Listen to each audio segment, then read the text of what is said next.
What's going on, guys? Welcome to another episode of Tasty Tuesday on Tasty Loot Gaming. In case you don't know, Tasty Tuesday is a show where we talk about gaming news of the prior week. My name's Seth. I'm Chevy. And I'm Chris. And we have 4 things to talk about this episode, so let's jump into that. I believe you're bringing in the first story. Yeah, so the PlayStation 4 System Update 3.5 is going to be adding some new features. We're getting social features like friend online notifications, the ability to appear offline while playing games. You can schedule user events, so you can be reminded of the example they gave was like play dates and stuff like that. Play together is a feature where if you're in a party with people, it'll show you what games they're playing and you can quick join from the party. And then other system features they're adding is remote play for PC and Mac and live streaming through Daily Motion. What's Daily Motion? Daily Motion is another website for like just streaming videos. Okay, so they're just expanding that. Yep. That's a pretty cool list of stuff that they're adding. I think it's weird that they're just now adding an offline mode. Yeah. Because I was wondering why they didn't have that. Because like I remember on like Xbox 360, a lot of times like if I didn't want to play with certain people who were expecting me to come on and like hit me up, I'd just be like, I'm not online. I just play games. And I haven't really had to do that with my PS4, but I was curious on why they didn't have that. I do it on Steam all the time. Mm-hmm. Yeah. So. Yeah, because I have people on there too that will just bug the fuck out of me to play something. And sometimes I will, but other times I'm playing something. I'm trying to play something. What do you guys think about these features? I'm probably most excited for the remote play aspect. It's really weird. Like it's not really something I think people are demanding, but definitely welcome. Well, there was enough of a demand because, like we kind of discussed before we started shooting, is people were taking the Vita software on PC and doing it anyway. So I think this is just Sony going, okay, well, people want it, and we want to make sure it's controlled by us, essentially. Yeah. So they're doing it. I just think it's going to be interesting to see how controls are going to work, because if you're going to be able to play a console shooter with a keyboard and mouse on your PC, that might be a bit of a game changer. Yeah, it'd be weird. Yeah. Kind of cool, though. But at the same time, I don't know if they're going to let you do that. Well, yeah. But if it's on your PC, I don't know how they would stop you. Right. But I don't know. Unless it just only lets you use your controller on your PS4 and it's just streaming, of course, then that'd be the only way they can keep you from doing that. So you'd still just be playing on your PS4 but looking at a different screen. Yeah. I'm thinking. Yeah, I guess we'll see when it comes out, but... Yeah. Other than that, I think the scheduling events thing is cool. Not that I have a use for it. It's interesting, yeah. I mean, we communicate pretty well when we want to play something. So, but I mean, that's kind of cool if you're playing something like I don't know, that involves a lot of people, like Destiny or like Call of Duty, and you got like 8 people you want to play with. But what's the scheduling raids? I mean, there's enough MMOs on the system. It makes sense. You got Final Fantasy 14, you got Destiny, Warframe. The Division is coming out this week. Probably already out by the time you guys see this. Today. It's out today. World of Tanks, I think, is on there. PlanetSide 2, and there's a ton of MMOs on there now. So it makes sense to be able to schedule events, especially if you're in a large guild or something. Yeah, it's one of those features I'm not particularly going to be using. Yeah. But it's cool. Yeah. It makes sense. Any features you're more interested in? Well, I think most of these features should be pretty standard these days for most consoles. The remote play is what's most interesting to me, only because I'm looking at the aspect of, like, if it's like a family TV and you want to play a PS4 but someone wants to watch a movie, it's like going back to the Wii U aspect where you can just pop it onto the Wii U, in this case to your that makes computer, sense. and you can continue playing while they do their own thing on the TV. That's one thing I actually really like about the Wii U, so I didn't even think of that. When you can do that now with the Vita, which I think was... Right, but I mean, you're going from like a big screen to the Vita, whereas with now you can go from like a little Vita. Whereas like in my case, I have my computer connected to my 46-inch screen TV, so it's not a big deal for me switching around. Yeah. But overall, sounds like a good chunk of features coming out. Always excited for new features on console, and anything else you guys want to say on that? No? All right, let's get to the next bit of news. In our second bit of news, Sega is having an event for the 25th anniversary of Sonic, which makes me feel old as fuck. They said that there's a big reveal that's going to be said or revealed at the event. We can only speculate, but I mean, it's probably Sonic. Hopefully it's good. And they're also having a survey right now that's essentially asking us as the consumer how we could help them make Sega better. The survey involves questions like how much do you hate or like Sega? So that's an interesting one, but it's honest. It is. What do you guys think about the event that they're holding, 25th anniversary, what the reveal could be, and the survey? I have no idea what the reveal could be. Probably just a new Sonic game, or maybe like a release of like a multi-pack of Sonic games just thrown to a newer console system. Again, another one of those. Yeah. But as far as like user surveys, if you're gonna ask for the survey, take the advice. Because absolutely. This is your market that you're trying to Right. appeal to, that you've been having some issues with appealing to for a while now. Don't just take this as just kind of like, okay, well that's what they think. Well, we're gonna do this. Right. Yeah. Listen to your consumers. No, and I'm on the exact same page. They've heard so much feedback over the years on their games, and it seems like they just do not give a fuck. So, like you said, if they're gonna do the survey, fucking let it help you. Like fucking listen exactly. And yeah, Sonic. It's gonna be a Sonic game. Yeah. It's gonna be fucking Sonic Boom 3 with the fucking big buff ass Knuckles and Skip the legs day. a broken ass fucking. I don't know. Fuck that game. I think I think it's unlikely, but I'm hoping they announce something along the veins of like when we got to hear about Sonic Adventure. That's Yeah. a great game. That would be awesome. Sonic Adventure would be cool. A new fucking Phantasy Star would be awesome since we're not getting Phantasy Star Online too.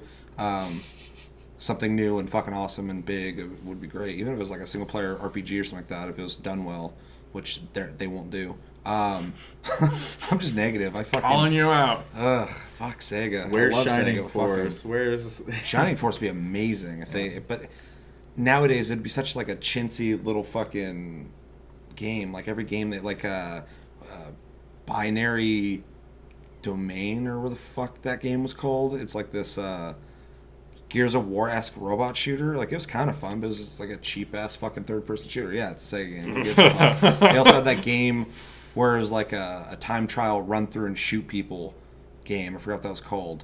That was a Sega game. That game was bullshit. So like, I don't know. Hopefully, in my heart of hearts, fucking they'll announce something that's exciting. But I don't think they will. No, probably not. Don't But hold your breath. even if it was just something as simple as like an HD remaster of Sonic Adventure. 1 and 2, that'd be dope. Yeah. So That's easy enough for them to do, and people buy it. So those guys are just sitting around doing nothing, and going, "Yeah, we need to put a fucking Sonic out. What do you want to call it? Sonic Boom." That's a thing people say. Fuck it. What's it gonna look like? I don't know. Make it weird. Make it weird looking. Make it stupid looking. We haven't done that yet. We try and trick them by making it look like Sonic. Now we'll just fucking make it look like something else. Anyway, yeah, good luck at that event. You're gonna fuck it up, but don't. And yeah, confident. On to the next topic. E3 is already coming up soon, which is crazy. Super excited for that. I think it's gonna be fucking full of VR, which is gonna be awesome. But apparently, along with Activision and EA, Disney Interactive and Wargaming, the people who make World of Tanks, are not going to be at E3. Apparently, Activision and EA are going to be holding their own events. Disney has not said why they're not going.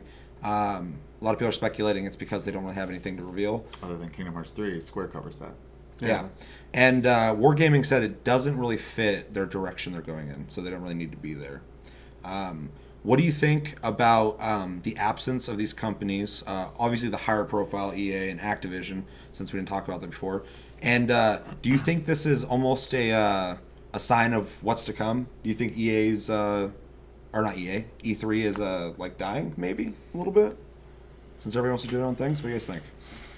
I'm going to go ahead and say that I don't think it's necessarily dying because E3 is still a huge event for Sony and Microsoft. Yeah. And they will bring, their own team developers and stuff like that, unless they split off, start doing their own thing like Nintendo does. But everyone knows what E3 is, so it's a good brand, I think, for people to use still. And it's an exciting platform for everyone to be going to because everybody's already excited for it. They're going to be watching it. It's watched all over the world. but it's so much cheaper for you to hold your own event too. It is. And then you're talking to your direct fan base. Yeah. Doesn't Sony already do an event? Yes. So PlayStation Experience. yeah, Right. yeah, which was awesome. It Awesome makes they me did. think of, in sociology, you have the power elite, which is like this core group of people who really control everything within a society.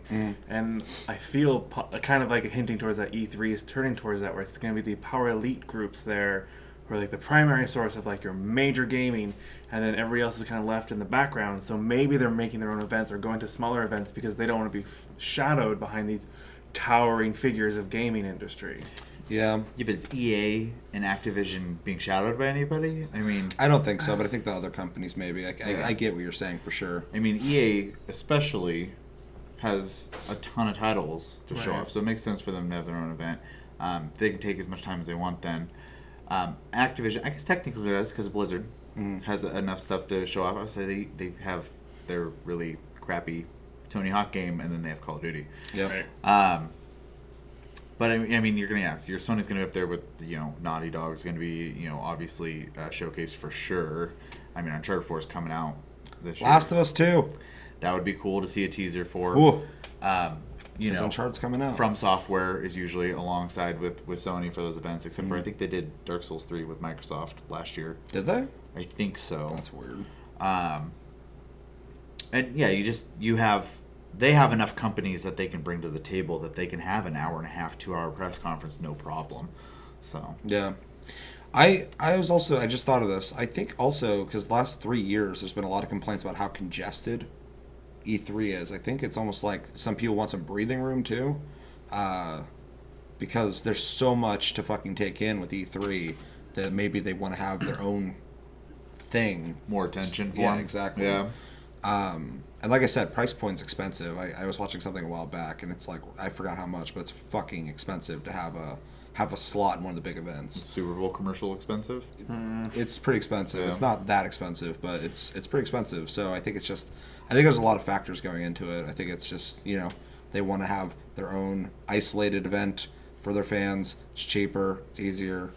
Less congested. E3 is it used to be a press event, and now it's a fucking convention pretty much. Yeah. So but are you guys gonna miss any of these guys being at E3? Like, If they're holding their own events, no, I'll just watch those events too. I'm looking forward to EA telling me that Mass Effect is being pushed back to 2017 now, but I've never even watched one, to be honest. really? Yeah. Oh my god, the Yeah. Xbox versus PS4 E3 was fucking awesome. Like, that was like watching, like, this is gonna sound really stupid and fucking nerdy. It was almost like watching sports. I was like, who's gonna fucking win this? right before they launched, you mean? Yeah. Yeah. And the Xbox One did the first. It was weird because you saw like this fucking like power play by PS4 because they had all these features they were gonna do that was similar to the Xbox One, or they might have just been feeding them bullshit. But the Xbox One event happened. They're talking about all the stuff, and then when PS4 did it, they just fucking essentially said, we're not doing any of that stupid shit you guys all hate. Our games are gonna be fucking awesome. Fucking, we're not gonna have weird DRM shit. Like $100 cheaper. $100 Yeah. cheaper. Like, they just fucking killed it. It was really fucking cool to watch. I was like impressed. Like, god damn, they just stabbed them in the fucking back. They fucking owned it. But yeah, let us know in comments below. Are you kind of bummed that these guys aren't going to be at E3? Do you watch E3? Are you excited? Let us know. So for our final topic today, Tim Sweeney of Epic Games has accused Microsoft of trying to restrict the PC gaming market by forcing developers to put their products into the Microsoft Store versus the open platform that the PC community usually is. Microsoft's defense to this was that they offer all the tools to let developers put their products into this store. His main concern, going back to Tim, is that in the PC world, you can make a game, you can just give it straight to people and be directly connected to your consumer, and this adds extra restrictions in similar vein to consoles where it has to be put on a schedule and approved and all this stuff. What do you guys think? I believe they used the word monopoly too. They did. So they're essentially trying to make it so you have to buy games through their own Windows proprietary thing. So they're trying to do the Steam thing, kind of. Kind but of. they're locking it in Yeah. for. Would you not be able to play? Like, how are they going to get the exclusive rights to that? Or are they making it so you can't play games on Windows without that? They're not doing that, but a good example is Quantum Break, for example, is only available in the Windows Store. So it's not going to be on Steam. You cannot get it on any other platform, so you have to get it through that. And so in order to wait for updates and stuff, you have to wait for a scheduled update release versus like a developer who can just go fix the game. Is Microsoft just like really into fucking pissing people off? I don't get it. I don't either. Like, why are they making so many stupid fucking mistakes? The Xbox One is it's not a failure, but it's fucking disappointing. And then Windows, they just constantly are fucking making it more and more restrictive, and fucking just no one's happy. Like, I don't get it. That's fucking stupid. Yeah. It's a bad idea. It's not going to work. Nobody's going to fucking support that. No, too many people Ubisoft are tried on to do that Steam now. shit. Fucking Origin is not that popular. Steam is where to get games for PC. That's just how it is. You're not going to fucking be able to bully your way in and fucking take that. Well, and a lot of people buy their games through GOG as well because they can just get the executable without going Without through a DRM. DRM service like Steam. And almost every game will come out on both platforms versus, except for maybe AAA titles. But like most indie developers will do both because they want to be able to be directly connected to that consumer and give them the service that they're paying for, essentially. So Yeah. I don't know. I don't really have a whole lot to say on that. It's just really fucking stupid. It's really shitty. It sounds like Microsoft to me. It just blows my mind that they can, over different fucking platforms, keep doing things like this. And just, I don't know. It's stupid. I like how they didn't even try to deny it in their statement. It's like, well, here's some tools that can help you do it. Yeah. It's like they told her, like, yeah. they just talked it up the whole time Yeah. instead of actually addressing the issue. I also think it's to give them some defense. Their whole idea here is because they want you to be able to play your Windows games on your Xbox One and vice versa through the Windows Store.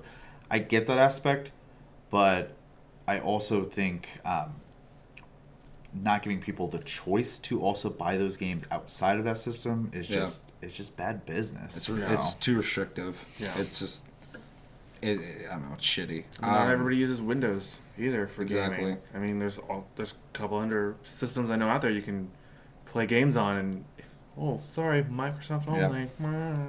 Yeah, so I mean, they're just kind of alienating people too, especially thinking about Quantum Break. That game looks awesome, and no one's gonna play it on PC because of that. It's cool they're releasing it for PC and made me buy an Xbox One fucking dumb. Like, that was stupid that I did it because that's one of the reasons I bought the Xbox One. But I'm not playing on PC. Fucking, that's stupid. I don't know. Yeah, I mean, I don't really have a lot to say about this myself. Other than it is just it's shitty. Like, Bad I don't business. understand. Like you said, the path they've been going on ever since Windows 8, and then the original concepts of the Xbox One before the outcry. They're just like you said, really into excessive control. Yep. I understand to a point.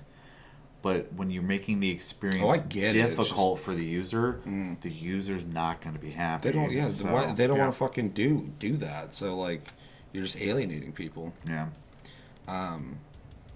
Yeah. Anything else? What do you guys think? Let us know in the comments below about this whole Microsoft monopoly restrictive bullshit. Let us know. But that's going to do it for this episode of Tasted Tuesday on Tasted Gaming. As always, thank you for watching. Make sure to check us out on Tumblr and Twitter, Tasted Gaming, Twitch, Sleep Division. Like and subscribe if you enjoyed this episode. Check out our many episodes we have prior to this. And as always, my name's Seth. I'm Chevy. And I'm Chris. And we'll see you guys tomorrow for fucking Just a tip. Just the Tip. No, it's a Tasty Bit. Tasty Bit. A Tasty Bit. Haven't done that in a while. So check that out. Far Cry. I beat it. I'm going to give you guys my impressions on what I thought of it after beating it and the controversy that we've all been hearing about. But until then, we'll see you guys later. Take it easy.